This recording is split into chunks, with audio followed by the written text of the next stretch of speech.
और हम लोग सभी चाहते हैं कि नागौर जिले को एक नई दिशा दी जाए, उसका एक औद्योगिक विकास की दिशा में हम लोग आगे बढ़ाया जाए, क्योंकि हम लोग सब जानते हैं कि नागौर जिला जो है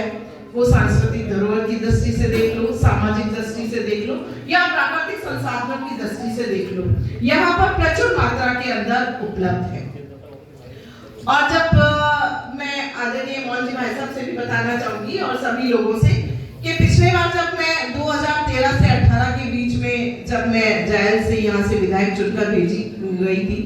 हमेशा विधानसभा में यही बोला करती थी कि नागौर जिले के अंदर हमारे नेचुरल रिसोर्सेज बहुत है, प्रचुर मात्रा के अंदर है, लेकिन हमारे यहाँ पर उद्योग धंधे की अभी तक स्थापना नहीं हो पाई है और उसके कारण से हमारे यहाँ के लोगों को रोजगार नहीं मिल पा रहा है। और मैं आपको बताना चाहूंगी, उसी समय हमारे यहाँ पर सीमेंट ब्लॉक जो आज पहले इमामी को आवंटित हुआ था, उसके बाद में जो है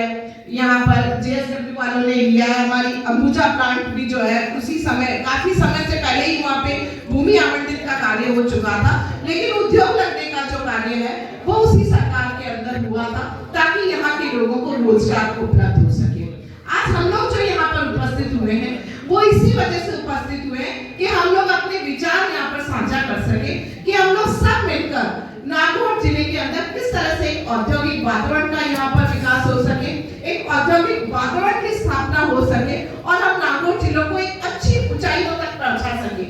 अभी आपने देखा होगा कि हमारा जो हमने बजट घोषणा करी थी उसके बाद भी हम लोगों ने वन डिस्ट्रिक्ट वन प्रोडक्ट को एक प्रोत्साहन दिया है कि हर जिले के एक प्रोडक्ट की एक अपनी पहचान हो और उस प्रोडक्ट को हम आगे बढ़ाएं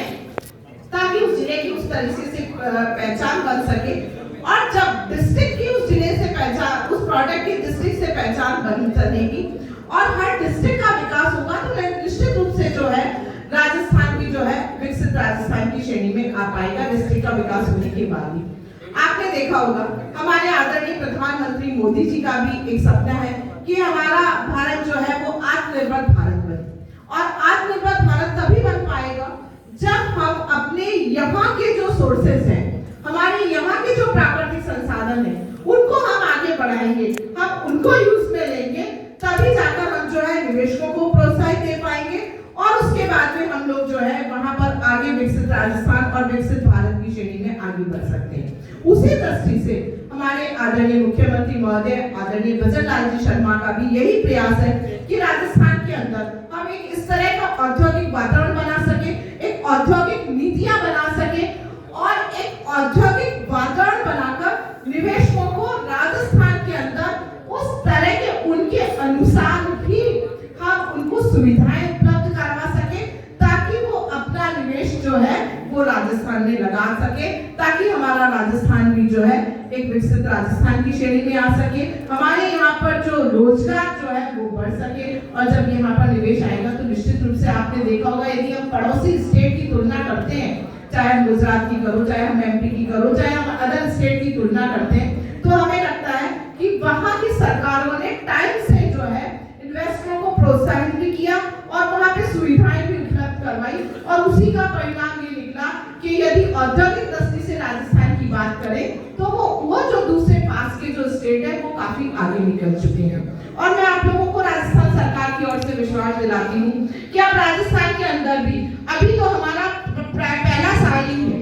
नॉर्मली आपने देखा होगा कि पिछले कई दशकों से केवल सरकारें आती जाती है और एक एमओयू जरूर साइन कर लेते हैं और ये रहता है कि जितने एमओयू हुए हैं उनको हम धरातल पर किस तरह से उतारा जाए, लेकिन इस बार जो है राजस्थान सरकार उसको लेकर बहुत ही गंभीर है और उसको दिशा को लेकर जो है हम लोग आप लोगों को यही विश्वास दिलाना आते हैं कि आप लोग सब जो है राजस्थान के अंदर अपना इन्वेस्ट कीजिए, नागौर जिले के अंदर आप इन्वेस्ट कीजिए और सरकार की ओर से मैं आप लोगों को यही विश्वास दिलाना चाहती हूँ कि निवेशकों को समय समय पर कई प्रकार की समस्याएं भी उत्पन्न होती हुई है, उनको लैंड की कोई समस्या उत्पन्न होती है, भूमि कन्वर्जन में भी समस्याएं उत्पन्न होती है। नागौर जिले के अंदर यदि लैंड बैंक है और भूमि की उपलब्धता के लिए हम आपको विश्वास दिलाते हैं कि उसके अंदर हम लोग आपके साथ में प्रयास करेंगे। सिंगल विंडो की जो काफी समय से सिंगल विंडो के अंदर भी हमारा ये प्रयास रहता है कि निवेशकों को जो है वहां पर सभी सुविधाएं उपलब्ध हो, लेकिन वो आप लोगों ने देखा होगा कि पिछले कई दशकों से या पिछले कई सालों से जो है वो एक मुस्कुरा रहे हैं, लेकिन मैं आप लोगों को विश्वास दिलाना चाहती हूँ कि इस बार जो सिंगल विंडो और इस तरह की जो हमने फैसिलिटीज आपको दी है, हमारी लिफ्ट जो अभी हमने 2024 बनाई है, नई अभी जो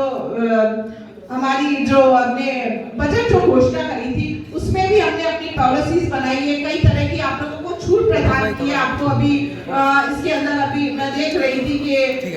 इन्वेस्टमेंट प्रोत्साहन योजना के अंदर कलेक्टर साहब ने एक पत्र भी वितरण किया है जिसमें स्टाम्प ड्यूटी, विद्युत शुल्क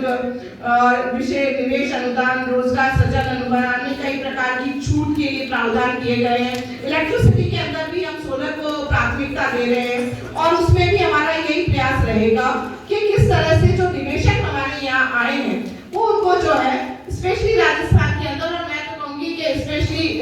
नागौर के अंदर भी हम लोग जो है उसमें कई प्रकार की आप लोगों को फैसिलिटीज भी उपलब्ध करवाई जाएगी।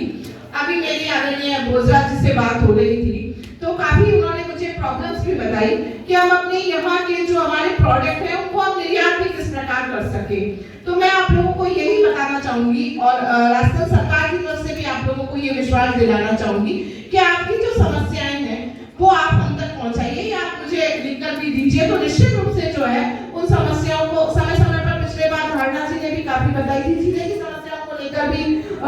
आप लोगों ने मुझे अवगत कराया था,